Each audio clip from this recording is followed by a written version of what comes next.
Les animés, c'est certain, vous en avez déjà entendu parler de près ou de loin. À l'apparence d'un dessin animé classique, mais à l'histoire digne d'un film ou encore même une série. Aujourd'hui, je vais vous parler d'une catégorie d'animes qu'on prénomme les shonen.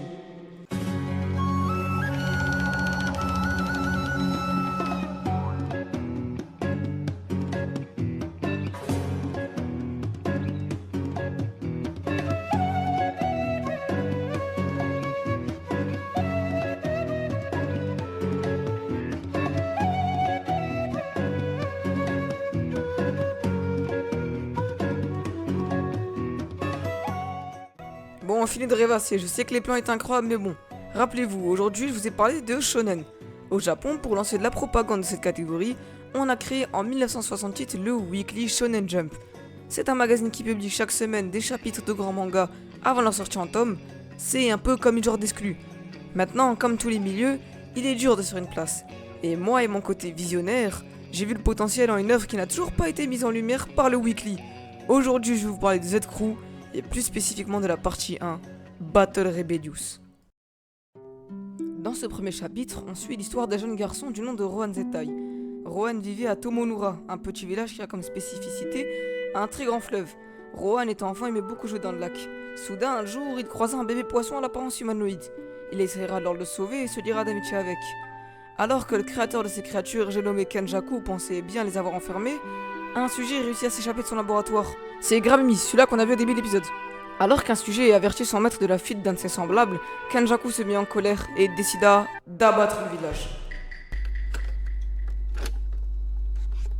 Doucement, doucement, doucement, doucement, chaud, chaud.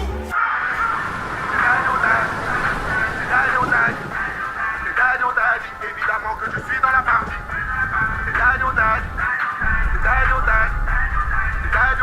Évidemment que je suis dans la partie. Doucement, doucement, parce qu'on est à peine du poing dans ma tête. Hey, doucement, doucement, j'ai pas envie de m'écraser la tête. Hey, doucement, doucement, parce qu'on est à peine du poing dans ma tête. Hey, doucement, doucement, doucement, doucement.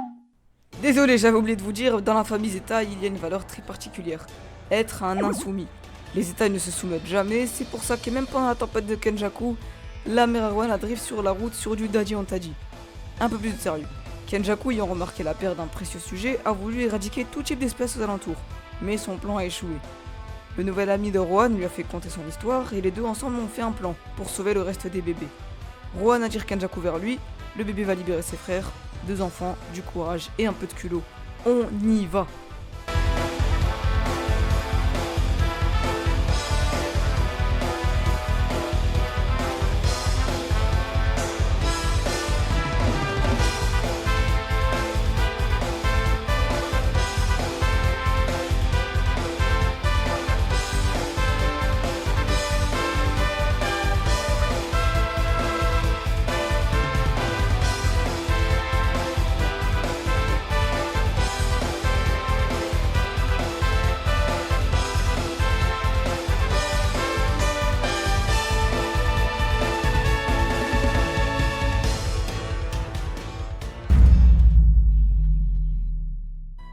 Après avoir pu libérer tous les bébés avec Grammy, les âmes des bébés, y compris celles de son ami, s'envolèrent sans que Rohan ne comprît pourquoi.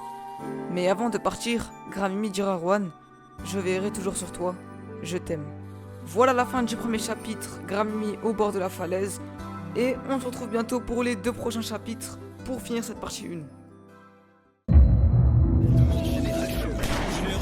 Ta mère gros, lis bien le protocole. Pèse la bac, la juge est fleurie là, il faut que les poteaux sortent. Écoute, follow-moi si tu veux du gros saut mort. Au star on est tous muets, l'OPJ fait le monologue. Un verre de sang, un bon joint de sème, ça donne un titre hardcore. Ni à mort, je suis né dans le bloc, donc au poste on y a bloc. Mes soldats